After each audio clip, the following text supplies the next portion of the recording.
So you're new to town, relatively. When you pull into town and you see just the mess on the sides of the street, what do you feel about that? That's heartbreaking, right? I mean, because like I don't see a mess. I see people who have been abandoned by systems that should have been there to protect them. Marc Dones' compassion for the homeless is clear.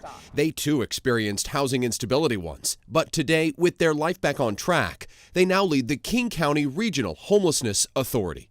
It's the first ever county-wide agency designed to manage the exploding homeless problem. All of the decisions about how to manage the $140 million homeless budget fall into Dones' lap. The crisis won't be solved overnight, but it's a problem in desperate need of solutions. My approach and our agency's approach is very clear, that again, with approximately 15,000 people outside, every day is a day that you do the most that you possibly can to house people. Permanent housing is the answer for Dones, but the road to get there is still unclear, and adding low-cost housing in a city with skyrocketing costs is no easy task. That's why Dones wants to build a system of shelters and housing for the homeless in cities throughout King County, not just in Seattle. We're gonna find housing for 15,000 people right here in Seattle, right? Like, no, we're not. Like, we're just not good. That's not gonna happen, right? It really does have to be about the region coming together. The resources to support them should be right there, right?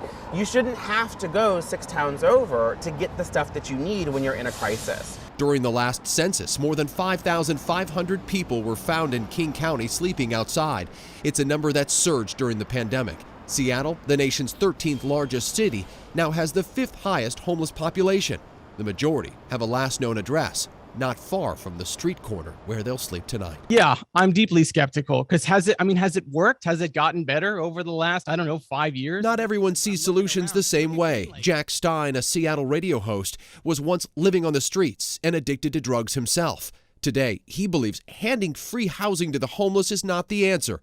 Stein turned his life around when he hit rock bottom and was naturally convinced he was in a life or death situation. It's a very deep and personal choice.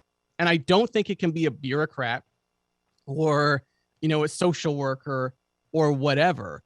I think it has to be a dedicated human-to-human connection for days, if not weeks, if not months, until that person realizes that they're worth more than they think that they are. Don't you think some of these folks also bear responsibility in themselves to handle their own problems, pick themselves up by the bootstraps? A lot of people would tell you that.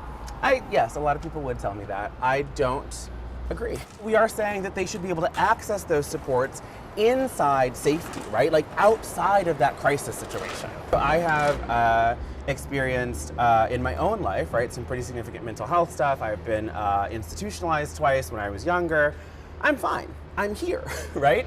But I am here because I was supported.